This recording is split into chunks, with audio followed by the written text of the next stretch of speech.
We've become so used to living in a system where competition is basically the rule that it's hard to imagine what living in a monopoly might be like.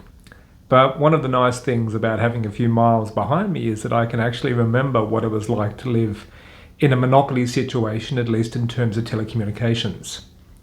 So before Telstra became Telstra, it was called Telecom, and it was essentially one of the only providers of telecommunication services in Australia. So back in the 60s and 70s, they could essentially charge what they liked. You wouldn't really even make international calls because an international call for 10 minutes might cost $50, $60, $70 for 10 minutes. Interstate calls were similarly priced, that you could spend $20 or $30 on a 10-minute interstate call as well. So the prices of telecommunications were really, really high, and that was because there was no competition in the market.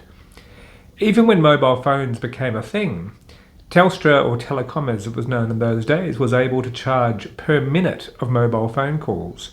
And as this little news story demonstrates, even when some competition came into the market, they were still able to charge incredibly high rates for things like text messages.